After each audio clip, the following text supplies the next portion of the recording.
I put you on oath by the living God to tell us if you are the Christ, the Son of God. Jesus answered, The words are your own. Moreover, I tell you that from this time onward, you will see the Son of Man seated at the right hand of the power and coming on the clouds of heaven. At this, the high priest tore his clothes and said, He has blasted. What need of witnesses have we now? There, we have just had the blasphemy. What is your opinion? They answered. He deserves to die. Then they spat in his face and hit him with their fists. Others said as they struck him, Play the prophet, Christ. Who hit you then? Meanwhile, Peter was sitting outside in the courtyard, and a servant girl came up to him and said, You two were with Jesus the Galilean. but he denied it in front of them all, saying, I do not know what you are talking about. When he went out to the gateway, another servant girl saw him and said to the people there, This man was with Jesus the Nazarene. and again with an oath he denied it. I do not know the man. A little later, the bystanders came up and said to Peter, You are one of them for sure. Why your accent? Why? Your accent gives you away. Then he started calling down curses on himself and swearing. I do not know the man. At that moment, the cock crew. And Peter remembered what Jesus had said, Before the cock crows, you will have disowned me 3 times. And he went outside and wept bitterly. When the morning came, all the chief priests and the elders of the people met in council to bring about the death of Jesus. They had him bound and led him away to hand him over to Pilate, the governor. When he found that Jesus had been condemned, Judas, his betrayer, was filled with remorse and took the 30 pieces of silver back to the chief priests and elders, saying, I have sinned. I have betrayed innocent. They replied, What is that to us? That is your concern. and flinging down the silver pieces in the sanctuary, he made off and went and hanged himself. The chief priest picked up the silver pieces and said, It is against the law to put this into the treasury. It is blood money. So they discussed the matter and bought the potter's field with it as a graveyard for foreigners. And this is why the field is called the Field of Blood today. The words of the prophet Jeremiah were then fulfilled. And they took the 30 silver pieces, the sum at which the precious one was priced by the children of Israel, and they gave them for the potter's field, just as the Lord directed me. Jesus then was brought before the governor, and the governor put to him this question. Are you the king of the Jews? Jesus replied, It is you who say it. but when he was accused by the chief priests and the elders, he refused to answer at all. Pilate then said to him, Do you not hear how many charges they have brought against you? but to the governor's complete amazement, he offered no reply to any of the charges. At festival time, it was the governor's practice to release a prisoner for the people, anyone they chose. Now there was at that time a notorious prisoner whose name was Barabbas. So when the crowd gathered, Pilate said to them, Which do you want me to release for you? Barabbas or Jesus, who is called Christ? For Pilate knew it was out of jealousy that they had handed him over. Now as he was seated in the chair of judgment, his wife sent him a message. Have nothing to do with that man. I have been upset all day by a dream I had about him. The chief priests and the elders, however, had persuaded the crowd to demand the release of Barabbas and the execution of Jesus. So when the governor spoke and asked them, Which of the two do you want me to release for you? they said, Barabbas. Pilate said to them, What am I to do with Jesus, who is called Christ? they all said. Let him be crucified. Pilate asked, Why? What harm has he done? but they all shouted the louder. Let him be crucified.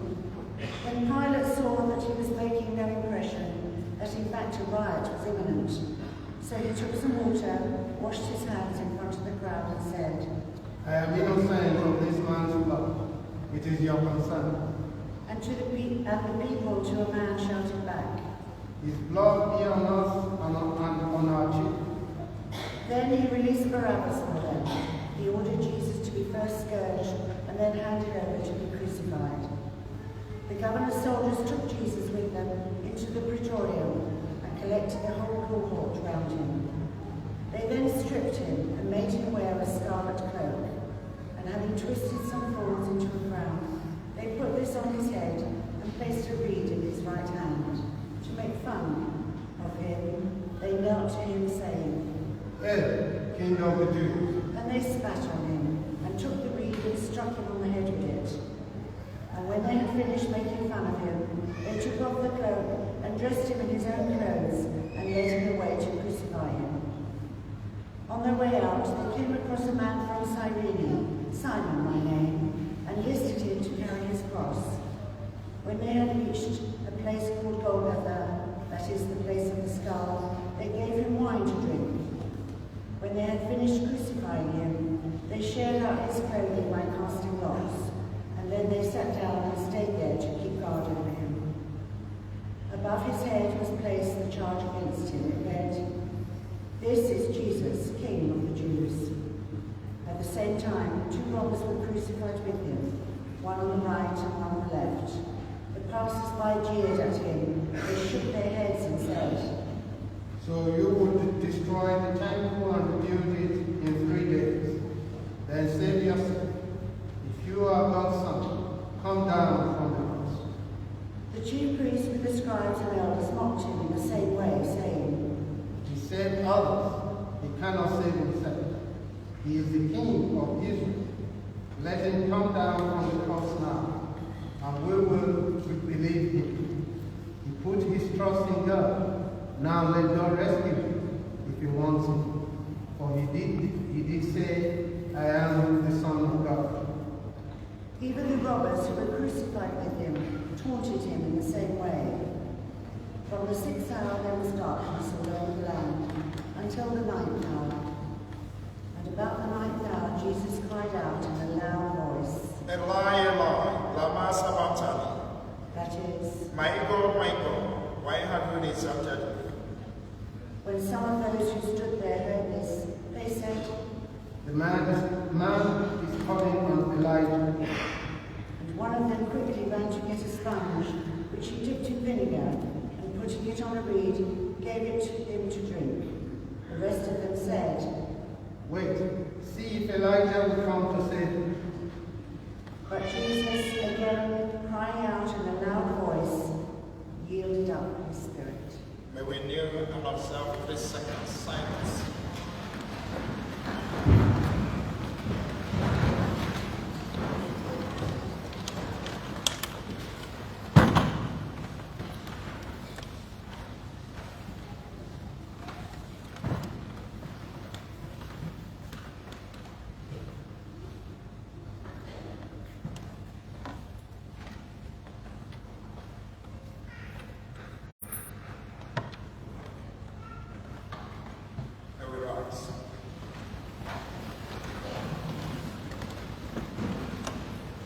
After that, the veil of the temple was torn in two from top to bottom. The earth quaked, the rocks were split, the tombs opened, and the bodies of many holy men rose from the dead. And these, after his resurrection, came out of the tombs, entered the holy city, and appeared to a number of people. Meanwhile, the centurion, together with the others guarding Jesus, had seen the earthquake and all that was taking place, and they were terrified and said, In truth, this was the Son of God. And many women were there, watching from a distance, the same women who had followed Jesus from Galilee and looked after him. Among them were Mary of Magdala, Mary the mother of James and Joseph, and the mother of Zebedee's sons. It was evening. There came a rich man from Arimathea called Joseph, who had himself become a disciple of Jesus. This man went to Pilate and asked for the body of Jesus. Pilate thereupon ordered it to be handed over. So Joseph took the body, wrapped it in a clean shroud, and put it in his own new tomb, which he had hewn out of the rock. Then he rolled a large stone across the entrance of the tomb and went away. Now Mary of Magdala and the other Mary were there, sitting opposite the sepulchre. Next day, that is, when preparation day was over, the chief priests and the Pharisees went in a body to Pilate and said to him, Your Excellency, we recall that this impostor said, while he was still alive, after 3 days I shall rise again. Therefore give the order to have the sepulchre kept secure until the 3rd day, for fear his disciples come and steal him away and tell the people he has risen from the dead. This last piece of fraud will be worse than what went before. Pilate said to them, You may have your guards. Go and make it more secure as you know how. So they went and made the sepulchre secure, putting seals on the stone and mounting the guard. This is the gospel of the Lord. Praise to the Lord Jesus Christ. May we sit, please.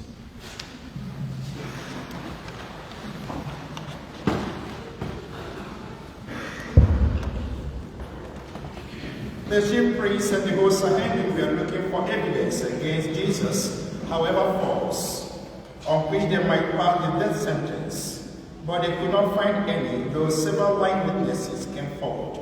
Whereas we have this morning from the Passion narrative, according to the account of Matthew. Indeed, the Passion narrative we just read from the account of Matthew actually started with the betrayal and arrest of Jesus Christ. However, the major intent of the people, of the Pharisees, was to eliminate Jesus, to destroy him. And to achieve that, they needed to build a case against him. They needed to find something against him. Unfortunately, they had none. But to have him condemned and crucified as intended, they must find something. They must establish a case against him. So they invented stories, cooked up allegations against him, and invited persons, witnesses, to give false evidences against him. So in the end, they falsely accused him of being an impostor, a political dictator, a rebel, and of committing blasphemy and inciting the people against the king, Caesar. Interestingly, Jesus didn't make much effort to defend himself or to prove his innocence against all the accusations. Humanly speaking, given that kind of situation, it might be very difficult for you to prove your innocence or defend yourself when the whole society had ganged up against you, when the whole society had developed a single story against you, and they have also established evidences, and people are willing to testify against you.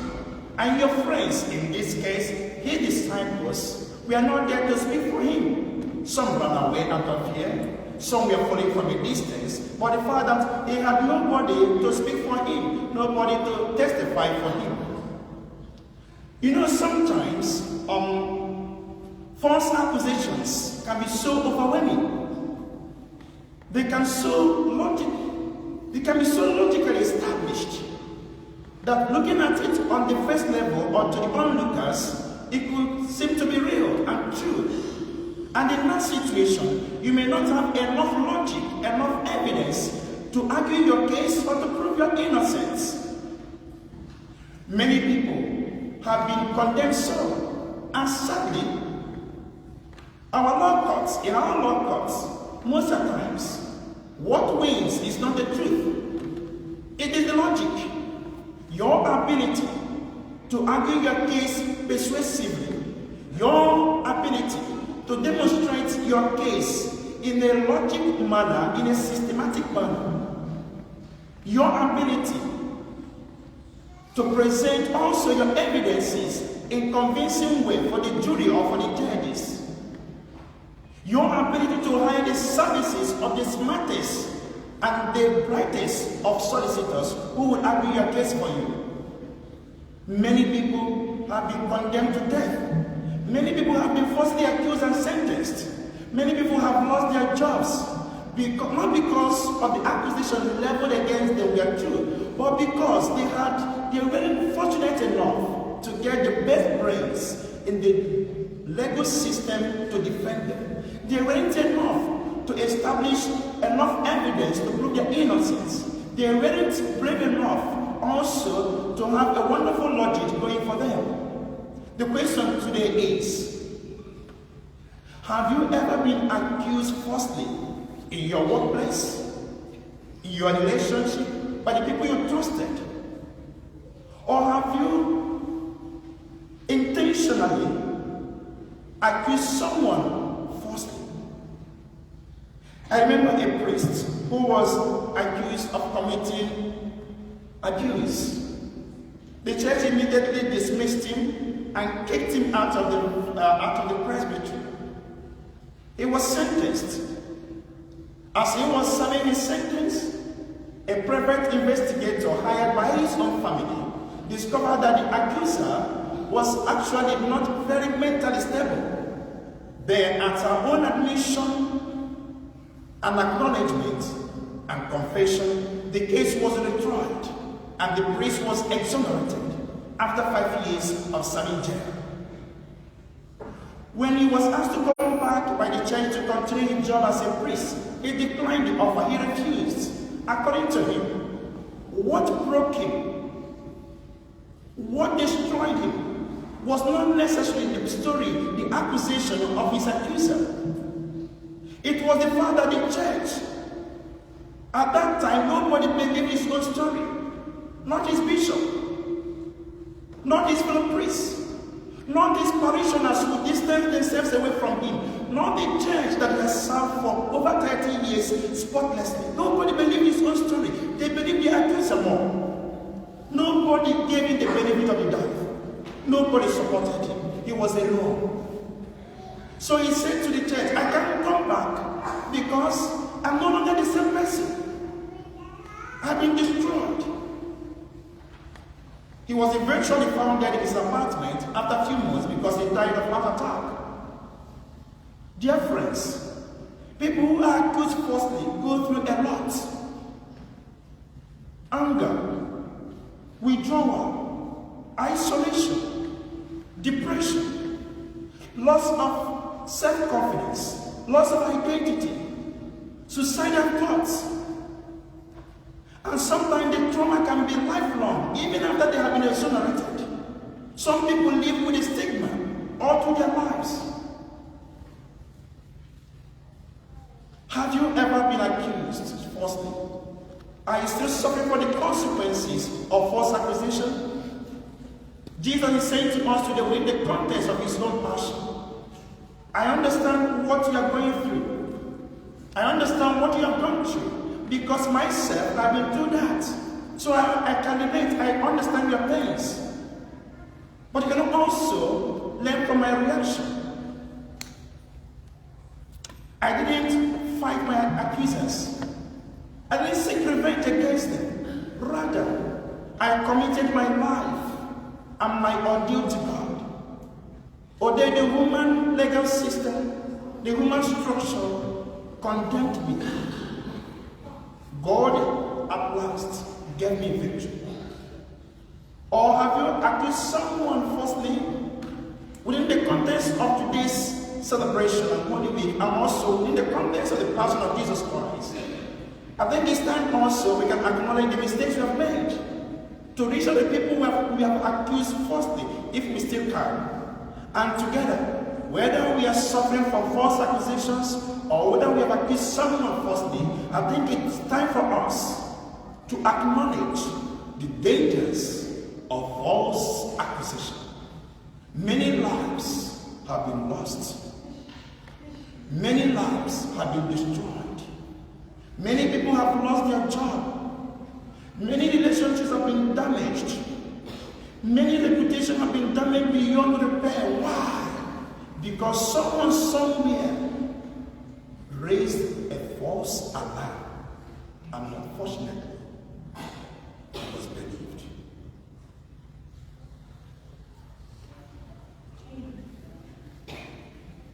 May we rise and profess our